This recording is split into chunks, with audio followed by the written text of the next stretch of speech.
무엇보다 공정하고 또 누구나 쉽게 준비할 수 있도록 단순해야 한다는 것이라고 생각합니다.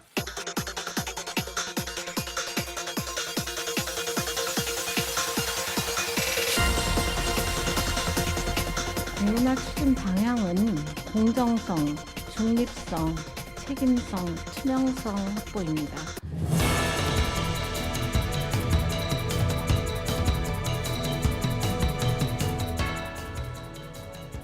시청자 여러분 안녕하십니까? 대입제도 개편을 위한 YTN 토론회 이제 마지막 순서입니다.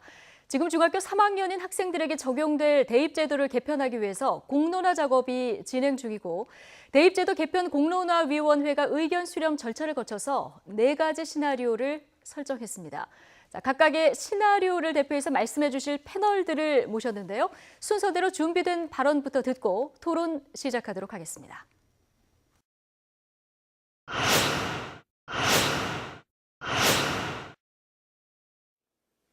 자신의 목표를 향하여 열심히 노력했지만 그에 상응하는 결과를 얻을 수 없다면 그것이 본인의 학습 노력이 아닌 학부모의 재력과 정보력, 어떤 선생님을 만나느냐 등 외부의 영향에 의해 제대로 된 평가를 받지 못했다면 여러분은 어떠시겠습니까? 고등학교 때 재도전이 불가능해지고 역전이 불가능해진다면 우리 아이들은 어디에서 희망을 가져야 할까요? 의제 1화는 학습 수요자를 고려하지 않고 기형적으로 확대된 수시의 비율을 정시 비율과 균형을 맞추라는 안으로 대학은 실기 제외한 모든 학과에서 최하 45% 이상 수능 위주 전형으로 선발하라는 안입니다. 두 번째 쟁점이었던 수능 평가 방법에 대해서는 상대 평가를 유지하자는 입장인데요. 수능 절대평가는 수능을 무력화시키겠다는 것이고 동점자 발생 시 또 다른 선발 방법이 생길 수 있다든지 원점수가 높아도 등급에서 밀리는 승복이 불가능한 어이없는 상황이 발생하기 때문에 반드시 상대평가가 유지돼야 한다는 입장입니다. 마지막으로 수시에서 수능 최저는 최소한의 학업 성취 수준을 요구하는 등급으로 지원자의 학업 능력 검증을 위한 최소한의 장치이므로 현행과 같이 대학 자율에 맡겨서 유지되어야 한다는 입장입니다. 여기엔 교육부가 어떠한 영향력도 행사해서는 안 된다고 생각합니다. 입시 전문 교육기업 진학사 조사 결과 2018학년도 대학 입시를 치른 고3 학생 10명 중 7, 8명이 정시가 더 공정하다고 대답했습니다. 또한 최근 이안을 지지하는 모 단체에서 실시한 설문조사 결과 국민의 17.7%는 정시가 50% 안팎으로 55.5%는 60% 이상으로 확대돼야 한다고 대답했는데요. 국민의 74% 이상이 정시가 더 늘어야 한다고 했다면 그것만으로도 정시 확대의 필요성은 충분하지 않겠습니까?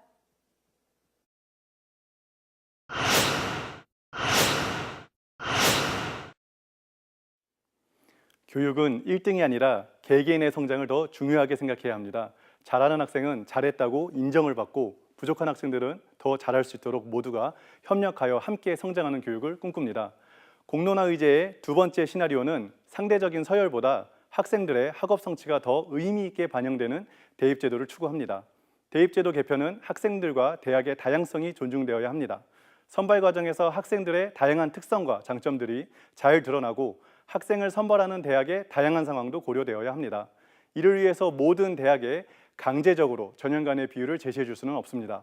특정 전형을 과도하게 늘리기보다는 다양한 상황들이 잘 고려될 수 있도록 전형의 비율은 대학의 자율에 맡겨줘야 합니다. 지금 우리는 과도한 경쟁 속에서 살고 있습니다. 1등급이면 훌륭한 학생인데도 그 안에서 또 퍼센트를 따지게 됩니다. 이처럼 상대평가는 고득점을 위해 반복적이고 숙달된 문제풀이가 강조되고 학생들의 다양한 생각보다는 맞고 틀림의 획일성만을 강조하게 되어 교육의 더 큰 가치의 추구가 어렵습니다. 과잉 경쟁을 완화시키고 교육이 학생들의 성장을 추구하기 위해서는 수능 전 과목의 절대평가 도입이 필요합니다. 수시 전형은 기존의 점수 위주의 선발 관행에서 벗어나 학생들의 역량을 중심으로 선발하고자 도입된 제도입니다. 물론 대학에서 학업적인 기본 소양의 판단은 필요합니다. 그러나 변별력만을 위하여 수능 최저 학력 기준의 활용이 강화되면 학생들은 수능도 함께 준비해야 한다는 이중 부담을 가지게 되며 결국 점수 위주의 선발과는 다를 바가 없어집니다. 이에 수능 최저 학력 기준의 활용은 필요하지만 더 강화하는 방향으로 되어서는 안 됩니다. 대입제도 개편은 앞으로 교육이 계속 발전해 나갈 수 있는지 아니면 지금 비판받고 있는 지금의 모습을 그대로 유지할 것인지에 대한 갈림길입니다. 아울러 수능 전 과목 절대평가의 도입은 학생들의 성장 추구라는 교육 본질의 회복에 있어서 그 목표가 아닌 시작에 불과합니다. 교육의 본질 회복을 위해서 끝까지 노력하겠습니다.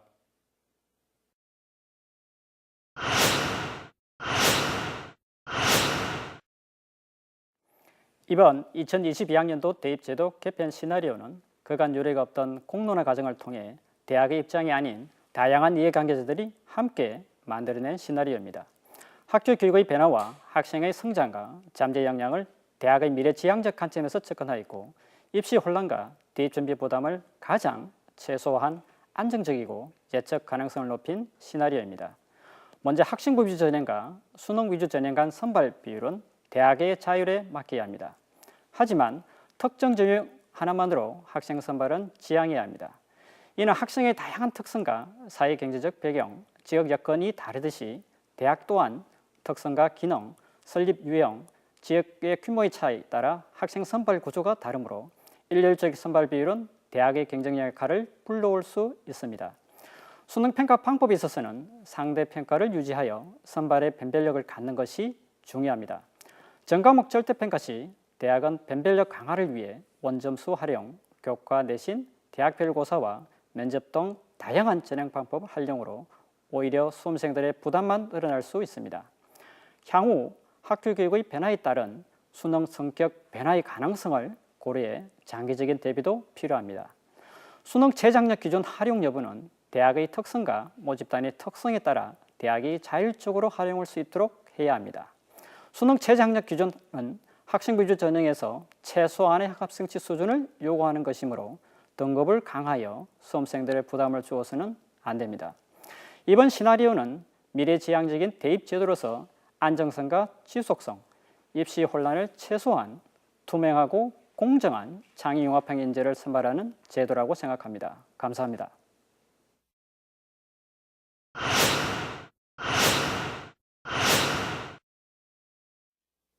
대입제도는 모든 교육 문제를 해결하는 맞는 키가 아닙니다.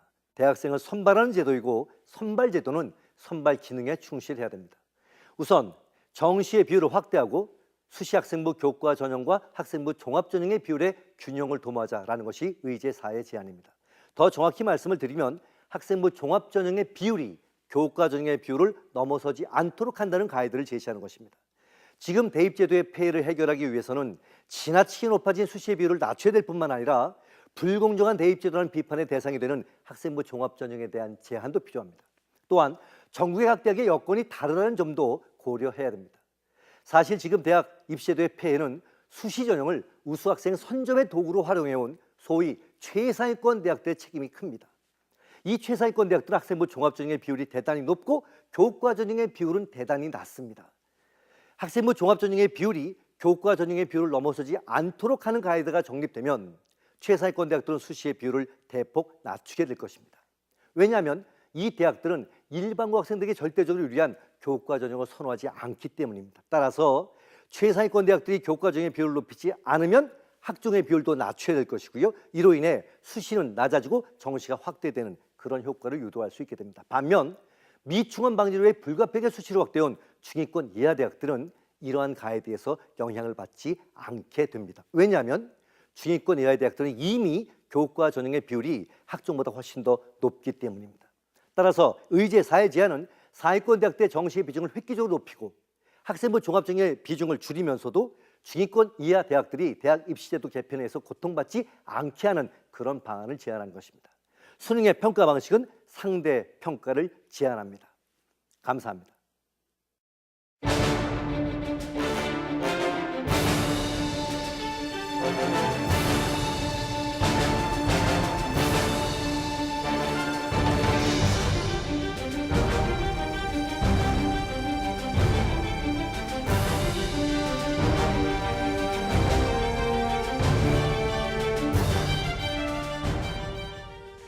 네, 시간이 없긴 하지만 인사는 드리고 시작하겠습니다. 네 분 어서 오십시오. 예, 안녕하세요. 네, 먼저 박소영 대표님께 좀 여쭤보겠습니다. 지금 수능 위주 전형을 45% 정도로 늘리자, 이게 지금 핵심인 것 같은데요. 시나리오 첫 번째요. 우선 45% 수치가 어떻게 나온 건지 이게 궁금하고요.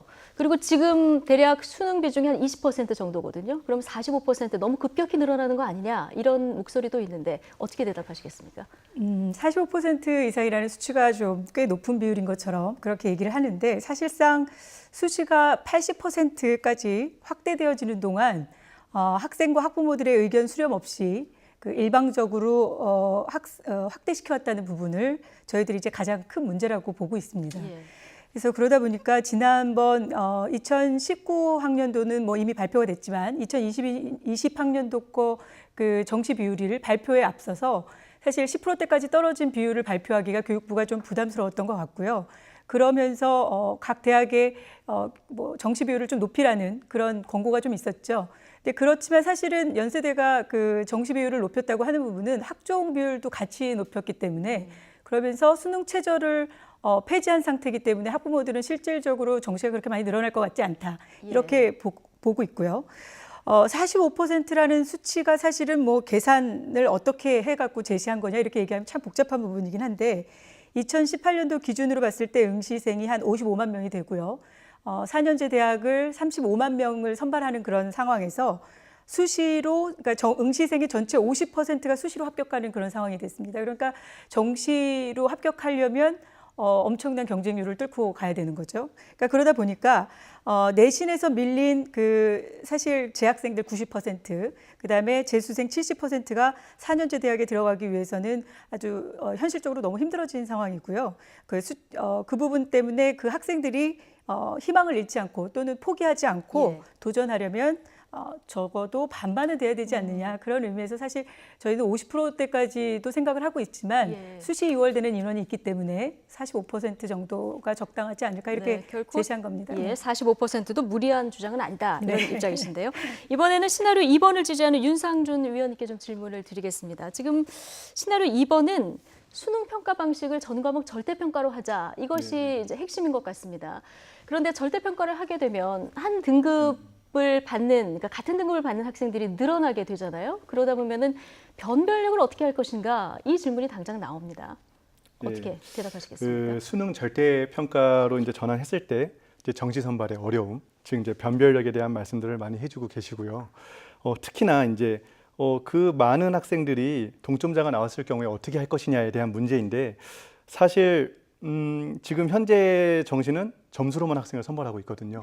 그렇게 되면은 그거는 대학이든 학생이든 그 적합성에 대해서는 사실 전혀 고려하고 있지 않은 겁니다. 너 점수 이 정도 되니까 그 정도 인정해 줄게라는 체계거든요. 때문에 대학에 적합한 학생 선발을 위해서라도 절대평가의 등급 활용뿐만 아니라 그런 어떤 학생의 적합성을 확인할 수 있는 면접이라든가 이런 것들을 활용을 해야 될 거라고 생각을 하고요. 그렇게 한다면 정시의 취지도 살리면서 또 변별력도 갖추게 되고 아울러서 적합성이 있는 학생 선발에도 더 기여할 수 있을 것으로 오히려 기대하고 있습니다. 예. 자, 이번에는 김정현 회장님께 질문을 드리겠습니다. 지금 시나리오 3번을 지지하고 계신데 수능은 상대평가 원칙을 유지하고 그리고 수능과 학생부 비율을 대학 자율에 맡긴다 이런 입장이십니다. 그러면은 현재 대입제도와 크게 다른 점이 없거든요. 그러면은 지금의 대입제도에 크게 문제점이 없다 이렇게 보시는 겁니까? 이 문제에 대한 접근은 대학 입시가 문제가 있느냐 없느냐의 접근이 아니라 우리 사회가 그동안 대입제도가 얼마만큼 신뢰와 공감을 가져왔느냐라는 측면으로 보셔야 될 것 같고요. 아마 상대평가 원칙에 대한 부분에서도 이 수능의 성격에 대한 부분에서는 반드시 객관성과 변별력이 유지돼야 된다는 어떤 그런 측면이고요. 아마 전년도에 영어 절대평가를 한번 경험을 해보셨을 겁니다. 아마 상당한 그 입시 관계자뿐만 아니라 수험생, 학부모, 심지어 대학까지도 많은 혼란을 겪었습니다. 그렇기 때문에 이제 이 최소한의 어떤 안정성, 입시가 안정적으로 유지되어야만이 현재의 어떤 문제점을 개선할 수 있는 어떤 방향성이 제시되는 겁니다. 그리고 이제 수시에 있어서 수능과 학생부 유지 전형의 어떤 선발 비율에 대한 부분에서도 전국에 약 350여 개의 대학들이 처해 있는 상황이 다 다릅니다. 그리고 어떤 대학에 대한 규모, 그다음에 특성, 그다음에 학생 선발에 대한 구조 이런 모든 것들이 다 다른 상황에서는 결과적으로 본다 그러면 현재 입시를 또 새롭게 틀을 또 개편하는 것은 상당한 혼란이 있고 그런 부분들은 결국 우리 학부모나 학생 또는 학교 현장에서도 상당한 어떤 그 혼란을 겪을 거에 대한 부분에서 최소화하자는 어떤 그런 측면이고요. 그리고 우리가 이제 미래 인재를 양성하자, 그리고 미래 교육을 하자, 이런 측면을 본다면 대학의 역할은 더욱더 강화되게 됩니다. 그래서 네. 대학은 정말 특성이 맞는 인재 선발을 통해서 미래 교육을 대비할 필요가 있다고 봅니다. 예. 급격한 입시제도의 변화는 사회적 혼란을 가져올 수도 있다. 이런 의견이신데요. 마지막으로 시나리오 4번을 지지하고 계신 이현 대표님께 좀 여쭤보겠습니다. 지금 정시와 학생부 종합전형 그리고 학생부 교과전형 이 비율을 좀 균형 있게 하자 이런 주장이신데 얼핏 보면은 이제 수능 확대를 주장하는 시나리오 1번하고 좀 비슷해 보이거든요. 근데 독립적으로 이렇게 시나리오 4번으로 분리된 어떤 이유가 있을까요? 시나리오 1번하고는 뭐 많은 점에서 공감대를 가지고 있습니다. 예. 근데 이제 분리될 수밖에 없었던 이유가 있는데요. 가장 큰 이유는 정시 확대를 주장하는데 정시 확대를 어떤 식으로 할 것이냐 방법론의 차이가 있습니다. 예. 시나리오 1은 잘 아시다시피 일률적으로 정시를 45% 이상으로 확대된다라고 하는 방침을 적용하자는 거죠. 시나리오 4는 여기에 무리가 좀 따른다고 보는 겁니다. 전국의 대학들 여건이 달라서 모든 대학들에게 45% 이상 이런 식의 일률적 비율을 제시하게 되면 감당하기 어려운 대학들이 있을 수 있다. 실제 문제가 되는 대학들은 소위 최상위권 20여 개 대학이거든요. 예. 이 대학들의 정시 비율을 늘리고 이 대학들의 학종 비율을 줄이면서 전체적으로 정시를 확대할 수 있는 방안이 필요하다. 그래서 저희가 제안한 것이 학생부 교과 전형과 종합 전형의 균형 이런 얘기를 했는데요. 내용적으로 아까도 설명드렸습니다만은 종합 전형의 비율이 교과 전형의 비율을 넘어서지 않도록 한다는 가이드가 필요하다는 겁니다. 이 가이드가 누구한테 적용되냐면 학생부 종합 전형의 비율이 극단적으로 높고 교과 전형의 비율은 극단적으로 낮은 소위 최상위권 대학들에게 적용이 됩니다. 이 대학들이 교과 전형의 비율보다 학종의 비율을 더 높지 않게 하라라고 하는 가이드를 설정하게 되면 이 대학들은 수시 전체를 낮추게 될 것입니다. 왜냐하면 교과 전형은 주로 일반고 학생들에게 유리한 전형이거든요. 그렇죠. 근데 이 최상위권 대학들이 이 전형을 선호하지 않습니다. 예. 따라서 교과 전형의 비율을 낮추게 될 것이고요. 교과 전형의 비율을 낮추게 되면 학종의 비율도 따라서 낮아져야 되겠죠. 예. 예컨대 교과 전형의 비율을 20% 이하로 하게 된다면 학종도 20% 이하가 될 겁니다. 그러면 최상위권 대학들은 그러니까 정시의 비율을 60% 이상 늘리는 그런 방안으로 만들어갈 수 있다. 이런 점에서 일안하고 사안의 차이가 있다 이렇게 말씀드릴 수 있을 것 같아요. 예. 그러니까 조금 주관이 개입될 수 있는 정성평가, 학생부 종합전형이 너무 늘어나면 안 된다. 이 의견이 좀 덧붙여지신 그렇죠. 것 같다고 네네. 보면 될 것 같은데요. 네네. 자, 그렇다면 앞으로 지금 시나리오 1, 2, 3, 4의 의견을 들어봤는데 이 앞으로 어떻게 공론화 과정을 거쳐가야 되는지 이 부분을 좀 여쭤보겠습니다. 박 대표님부터 말씀해 주실까요?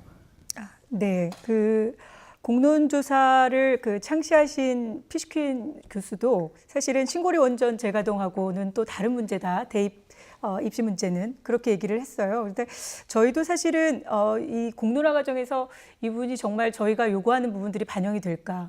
그런 부분 때문에 저희가 참여하는 것이 맞느냐 이런 부분도 고민이 많았는데요.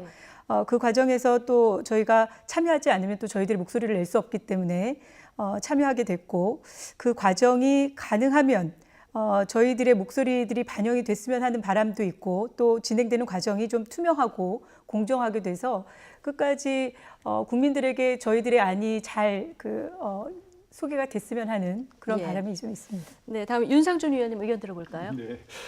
민주적인 절차로 잘 진행되기 위해서는 이제 서로 다른 시나리오들에 대해서 이제 충분히 국민들이 잘 이해할 수 있도록 그런 자리가 마련돼야 되겠죠. 그래서 이제 국민들이 판단을 하실 때 더 중요한 것은 근데 각자들 다 교육을 받으신 경험이 있으시잖아요.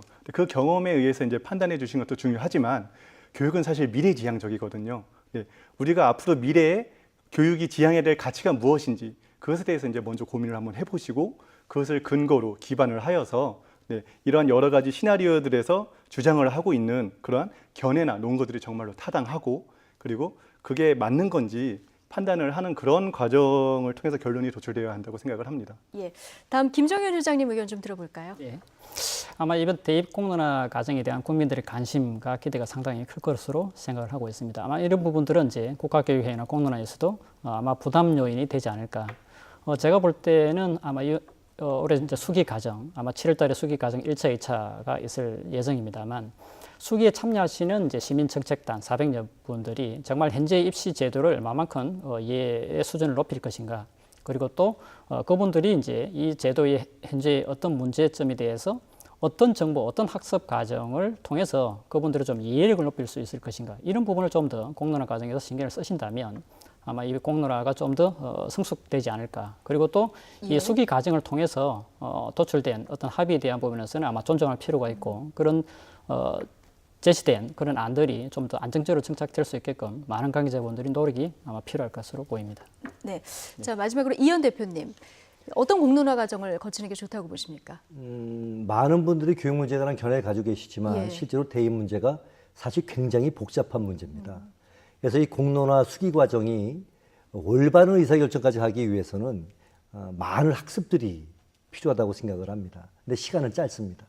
그래서 국민 여러분들 또 시민 참여자들이 충분히 판단할 수 있도록 하는 근거 제공, 지금 이 YTN도 그 자리 중에 하나가 되겠습니다만은 그런 식의 판단의 기회를 최대한 제공하는 것이 첫 번째로 예. 중요하다 이렇게 생각을 하고요. 또 하나는 사실적 근거에 기초해서 판단하려고 노력해야 된다는 겁니다. 네. 철학 가지고 논쟁하면 사회적 합의를 도출하는 건 불가능하죠. 객관적인 근거에 기초해서 합리적인 판단을 도출하는 그런 과정으로 공론화가 진행이 돼야 된다 이렇게 생각을 합니다. 예, 어떤 공론화 작업이 좋을지 네 분의 의견을 들어봤습니다. 자, 어쨌든 지금 네 가지 시나리오 의견을 들었는데 이게 사회적인 어떤 토론을 거쳐서 앞으로 좀 좁혀나가야 되는 이런 숙제가 남아있지 않습니까? 자, 그렇다면은 각 패널들께서 두 번째로 지지하는 안, 내 안 말고 두 번째로 지지하는 안은 어떤 건지 좀 궁금합니다. 이번에는 좀 거꾸로 순서를 돌려보겠습니다. 이현 대표님 의견부터 주실까요? 아까 말씀드린 것처럼 기본적으로 이란이 저희하고 문제의식이 상당히 겹칩니다. 그래서 만약에 두 번째 아니라고 얘기를 한다면 저는 뭐 이란을 제가 지지하게 되지 예. 않을까 저는 그렇게 생각을 합니다. 예, 김정현 회장님은요? 네. 저는 당연하게 시나리오 3번이 돼야 된다고 생각하는 사람인데요. 아, 네. 현 대입 제도에 크게 문제가 없다. 네. 자주 바뀌면 안 된다. 또 질문하셨으니까 네. 제가 볼 때는 두 번째 시나리오가 우리 학교 교육의 변화라든지 또 미래지향적인 어떤 그런 교육적 변화에 대해서 좀 많이 접근을 하고 있는 것이 예, 아닌가. 절대평가로 가자. 네. 예.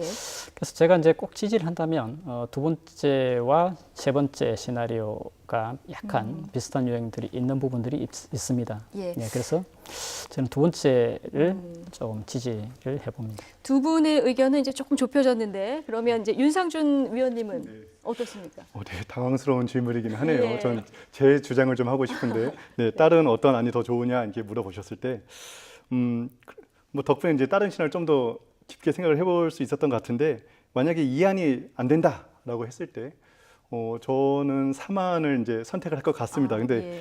그 이유인즉슨 이제 뭐 이게 아니고요. 네, 현 제도에 대한 어떤 문제 의식과 그리고 다가올 현실에 대한 분석적인 접근을 하면서 학생들의 다양성과 성장 그리고 대학의 자율성과 책무성을 존중하고 있다. 예. 저 의견은 그런 생각이 일단 들고요. 물론 수능에 상대 평가를 주장하고 계시지만 어떤 끊임없는 과잉 경쟁에 대해서는 우려와 경계를 나타내고 있는 부분은 분명히 현재 어떤 입시 제도의 문제점을 정확하게 지적하고 있다라는 생각에 의해서 저는 3안을 지지합니다. 그렇군요. 그러면 2번 시나리오하고 3번 시나리오 의견이 살짝 좁혀졌고요. 그렇다면 박수영 대표님이 이제 4번 시나리오를 지지하게 되면 의견이 좀 좁혀지는 건데요. 네, 뭐 저희도 어떻게? 불가피할 것 같습니다. 저희도 수능 그 위주 전형이 좀 늘어나야 된다고 생각하는 입장이기 때문에 지금 이제 이현 소장님의 주장인 사안을 지지할 수밖에 없을 것 같은데요. 사실 뭐 그 이안도 그렇고 뭐 대학 경쟁 그 지금 입시 상태에서는 경쟁이 지금 사실 좀 불가피한 상황이거든요. 네. 대한민국에서. 근데 그 경쟁에 어쨌든 선발의 기능을 가지고 있는 상황에서는 뭐 경쟁이 불가피한 건데 저희도 이현 소장님이 말씀하신 안에 대해서 이제 동의하는 부분이 있습니다. 대신에 뭐 교과 전형이라든지 이런 부분들이 정말 순수하게 교과 전형이 유지가 되느냐. 그 교과 전형의 목적을 그대로 대학에서 선발을 하느냐가 사실 되게 중요한 부분이에요. 저희는. 네. 근데 그것을 지금까지는 대학들이 특히 상위권 대학들이 교과 전형을 또 다른 방법의 어쨌든 방법들을 이용해서 면접이나 아니면 저희들은 그냥 암암리의 엄마들끼리는 고교 등급도 다 있는 거 아니냐 뭐 이런 것들이 살아있는 한 교과 전형은 사실 유효한 부분이 아니라는 거죠. 그래서 그런 변칙들이 일어나지 않는다면 저희도 뭐 사안을 지지하는 입장입니다. 네. 예. 자, 지금까지 네 가지 대입제도 이 가상 시나리오에 대해서 네 분 패널 의견들을 들어봤는데요. 자, 뭐 시청자 여러분들께서 네 분의 의견을 듣고 어떤 판단을 내리실지 이건 좀 궁금한 부분입니다. 오늘 네 분 패널 모두 고맙습니다. 고맙습니다. 네, 이제 주사위는 던져졌습니다. 오늘 논의한 대입제도 개편 공론화 시나리오는 이번 달 한 달 동안 400명 넘는 시민 참여단의 수기와 또 종합 토론 등을 거쳐서 8월 초에 확정 발표됩니다. 아무쪼록 국민적 신뢰와 공감을 얻는 공론화 결과가 나오기를 저희 YTN도 기원하면서 대입제도 개편을 위한 YTN 토론회 여기서 모두 마치겠습니다. 3회에 걸쳐서 토론회를 시청해 주신 시청자 여러분 고맙습니다.